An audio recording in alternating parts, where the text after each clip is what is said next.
historic nature of this gathering, those who are helping us to remember history, who are helping us to never forget an event like the Pearl, its significance in our lives today. For the celebration that we're involved in tonight, we give you thanks. All that we do, all that we share, and all that we say, especially those who are receiving awards tonight. May we give you thanks, may we give you praise. In all this and so much more, we say thank you. Amen. Amen.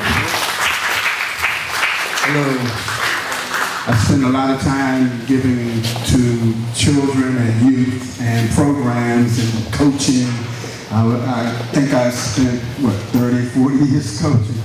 And it's just an honor to be able to be here, to be on such a great project that the Pearl is, to be able to do something to continue to contribute to the youth. And that is exactly what our program plans to do. My father actually wanted to do that in a way, and 2 days before he was getting ready to get this project to be a done deal, he injured himself. And 3 weeks later, he passed away. 2 days before he was able to actually get this project done. Because my father was a pretty great guy here in D.C. He knew a lot of people. And they said they were going to fully fund him for anything that he wanted to do. But because they didn't know me or my son, they were like, well, I'm not too sure about you guys. But we would have funded your father to make sure that this project got done. So at that time, I decided that if it took me 20 or 30 more years, we're going to get this project done. And we're going to have the city endorse it. And right now, the city is supporting it, and they're endorsing it. And soon, we hope we'll get funded by the city members, the city council, and the mayor, because they're all very familiar with the Pearl project. And they, too, want this to be a project for the city, because it is a city project. Let me say that as we come here onto the Anacostia River, I'm always reminded that the whole reason that the nation's capital is located here is because of the convergence of two rivers, the Anacostia and the Potomac River. And then they built the city here, and certainly during the time of our own history, and reflected the nation's history in so many different ways. That those that have been enslaved helped build this city. And that part of the most painful part of our early parts of our country played out here in a drama, as Mr. Smith said, in a way that the people that lived here. And part of that drama was the Pearl. And I know that, a lot of people rose up to do the right thing, that took a risk with their lives for the Pearl, and really created something that we should never forget. I know that we've got the representatives from the Asbury Methodist, which was very much part of the whole Pearl story. And I know that some of the parishioners have come as well to honor that. And the thing about history is that for those that are here now, we are the stewards of our history. And for the Smith family to recognize that, and I knew Lloyd Smith very well, and he's just an amazing man who really, someone that inspired me, but he's also just had a presence to him that you couldn't say no to him. He was very, very clear-eyed, focused gentleman. And so as we're here to honor, remember, and be stewards of the history of the Pearl, as it really reflects a moment in our nation's capital at a particular period of our history, I'm very proud to be a part of that. It's wonderful that we're all here in Ward 6, but it's bigger than that. It's about us together as we create our own history and really honor those behind us. And David, you're doing a fabulous job too, and thank you for that. Very glad to join with David here today, and all of you in honoring the Pearl and Emancipation Day, which takes place tomorrow. Anybody coming to the parade tomorrow? I hope somebody will be at the parade tomorrow. It's a parade where I remember one of the first times we did the parade, nobody was watching. And I said to Vince Orange, how come there's nobody's watching the parade? You know what he said? Everybody's in the parade. That's right. It's one of those parades where everybody loves to be a part of. So that's great. I do have with me a ceremonial resolution passed unanimously by the Council of the District of Columbia. If any of you have ever watched this on TV, you know that doesn't happen very often. So this is a unique occasion. We are proud to recognize and honor the work of the Pearl Coalition and its founder, Lloyd D. Smith, to bring the hidden story of the Pearl Escape to a national audience. Whereas the 15th day of April 2013 will be celebrated as the Pearl Coalition Voyage of Freedom Day in the District of Columbia.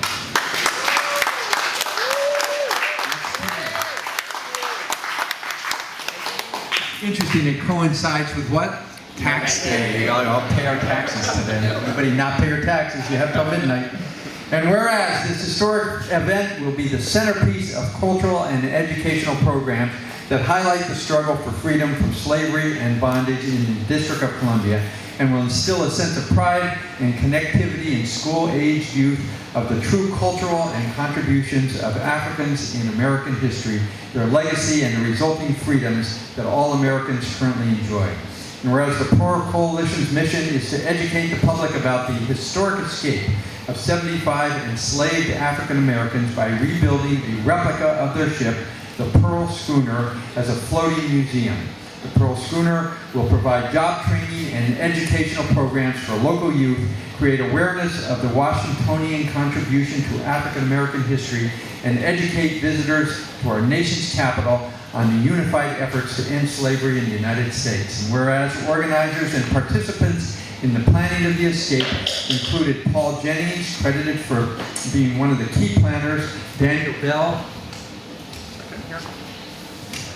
a worker at the Washington Navy Yard, and Samuel Edmondson and the Edmondson family.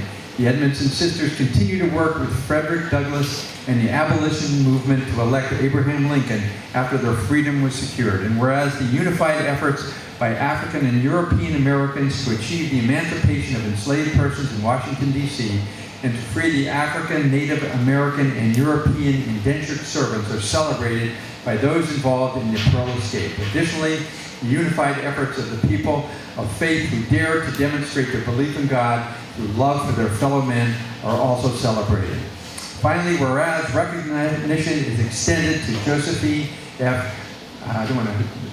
Pacheco, Mary K. Ricks, Asbury United Methodist Church, Mount Zion United Methodist Church, and many others who contributed to the recognition of the Pearl's escape history and its connection to the District of Columbia's rich legacy. The resolution concludes as follows. Resolved by the Council of the District of Columbia that Tommy Wells and Jack Evans, by the power invested in them, do hereby declare today, April 15, 2013, as the Pearl Coalition Voyage of Freedom Day in the District of Columbia.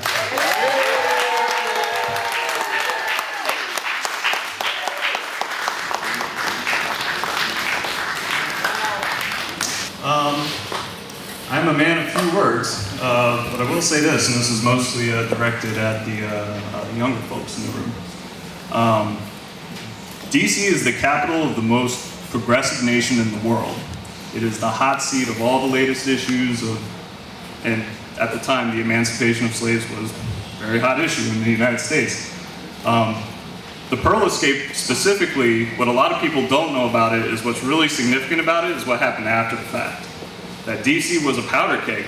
There was lots of important people here, lots of important families here, and they were all in cahoots with each other. And this was before the internet, so that was actually very impressive that they were able to coordinate to the degree that they did.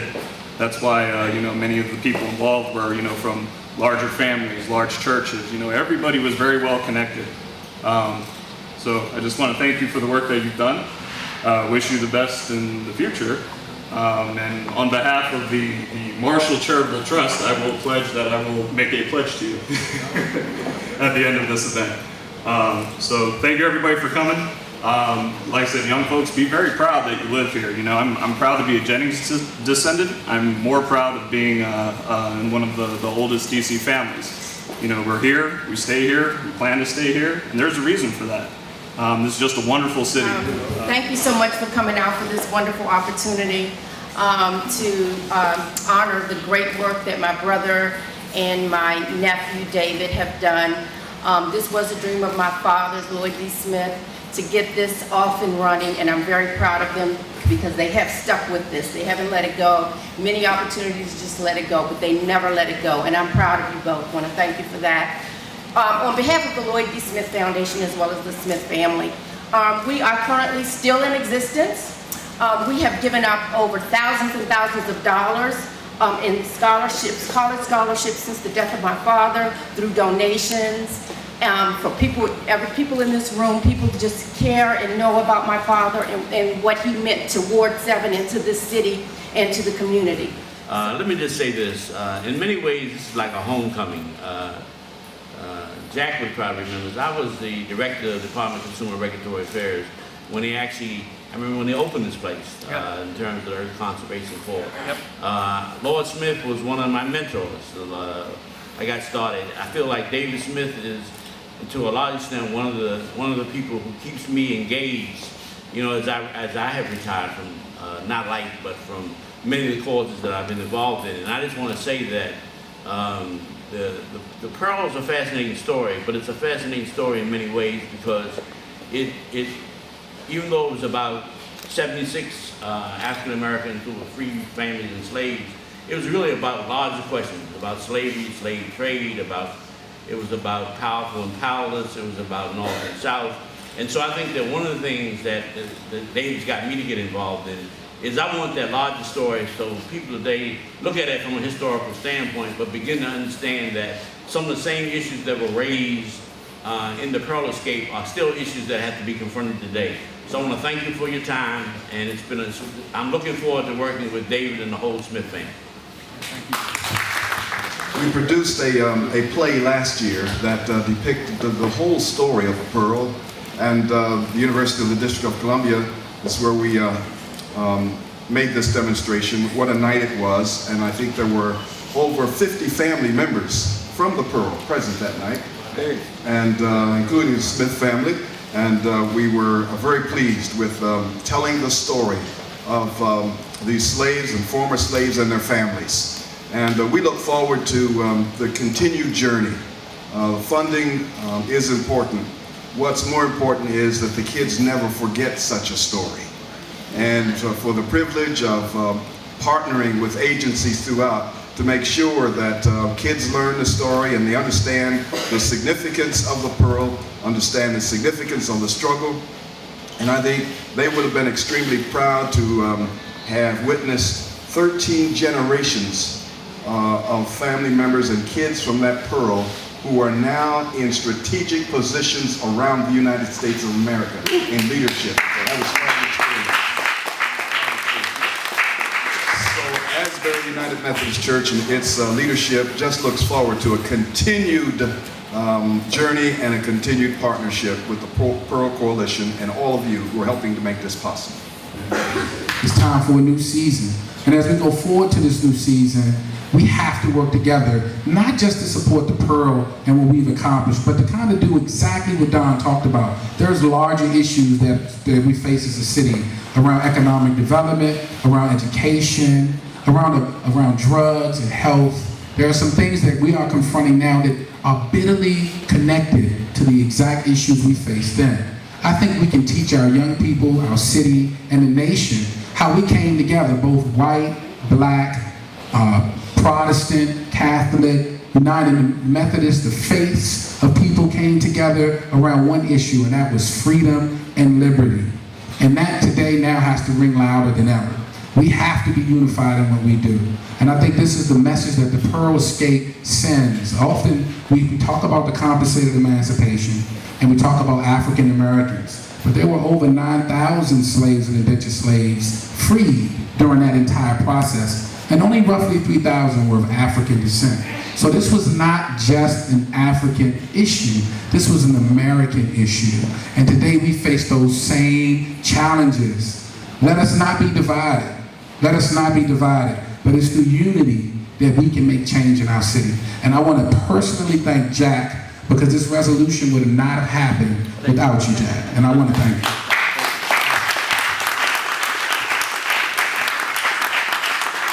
I want to thank a few other people. Eleanor Bacon, I know how busy she is. She's a part of the Southwest Waterfront Development. I want to thank her for coming tonight.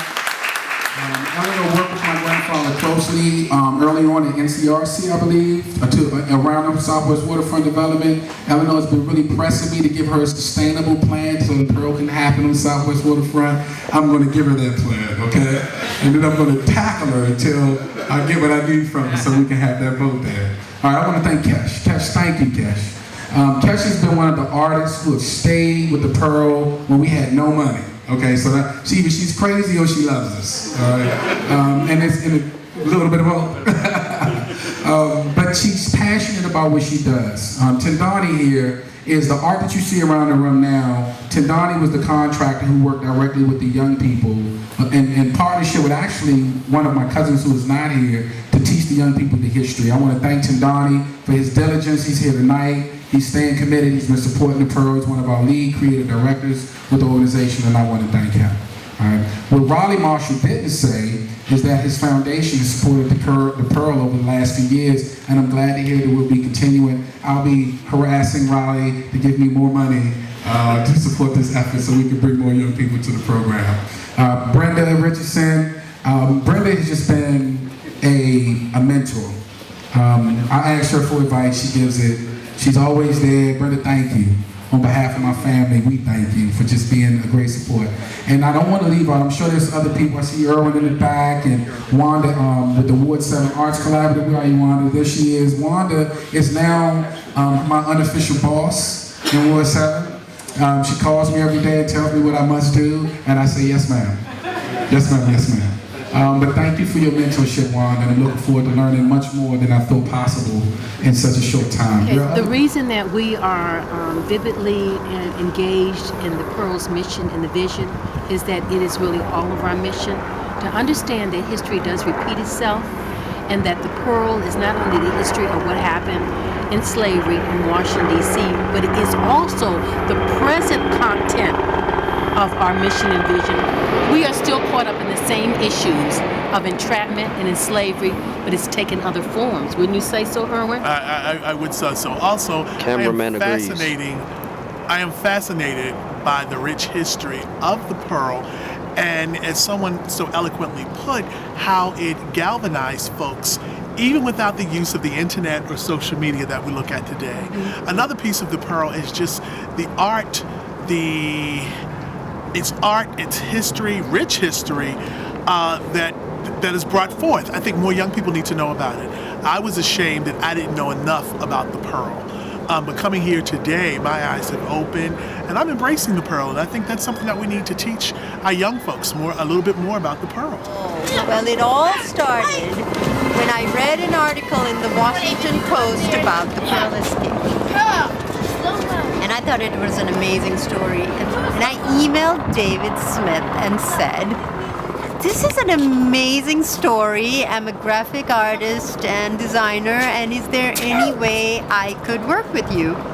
And David replied right back, and we decided to get together, and I went over to his office in Deanwood, and I met his mom and David, and we had a fabulous discussion, and I agreed to, my first project was, I decided to do a greeting card that the Pearl Coalition could use to sell and spread the word about what they were doing and to raise a little money. Then last year, I decided to design a booklet mostly about the history of the Pearl escape, but also promoting the Pearl Coalition.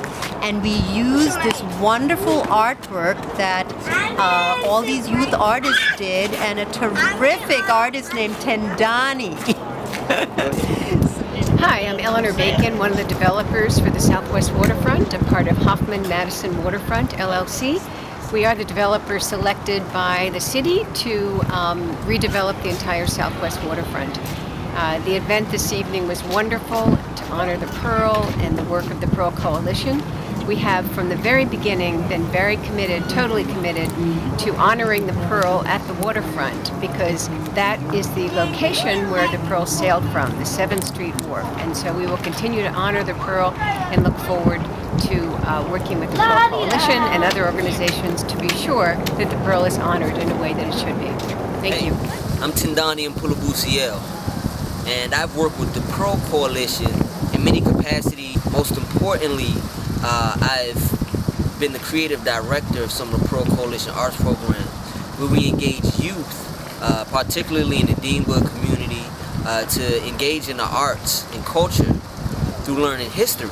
So they learn about local Deanwood, historic figures like Nannie Helen Burroughs, as well as the national history, as well as the city-wide legacy of the Pearl. But through art, they get to express, through writing, they get to express their knowledge and understanding and value of the history itself. Again, my grandfather, Lloyd D. Smith, had been working on this program, and like his son, my uncle, Anthony Smith, said, 2 days after he had an accident, he was going to be endowed with $1.2 million to begin building the Pearl Schooner, a replica on the southwest waterfront. It would be up with a visitor center today by now, I'm sure. I'm happy to see that this mission is moving forward. I'll continue to contribute any expertise I have in the arts and multimedia with the Pearl Coalition for life.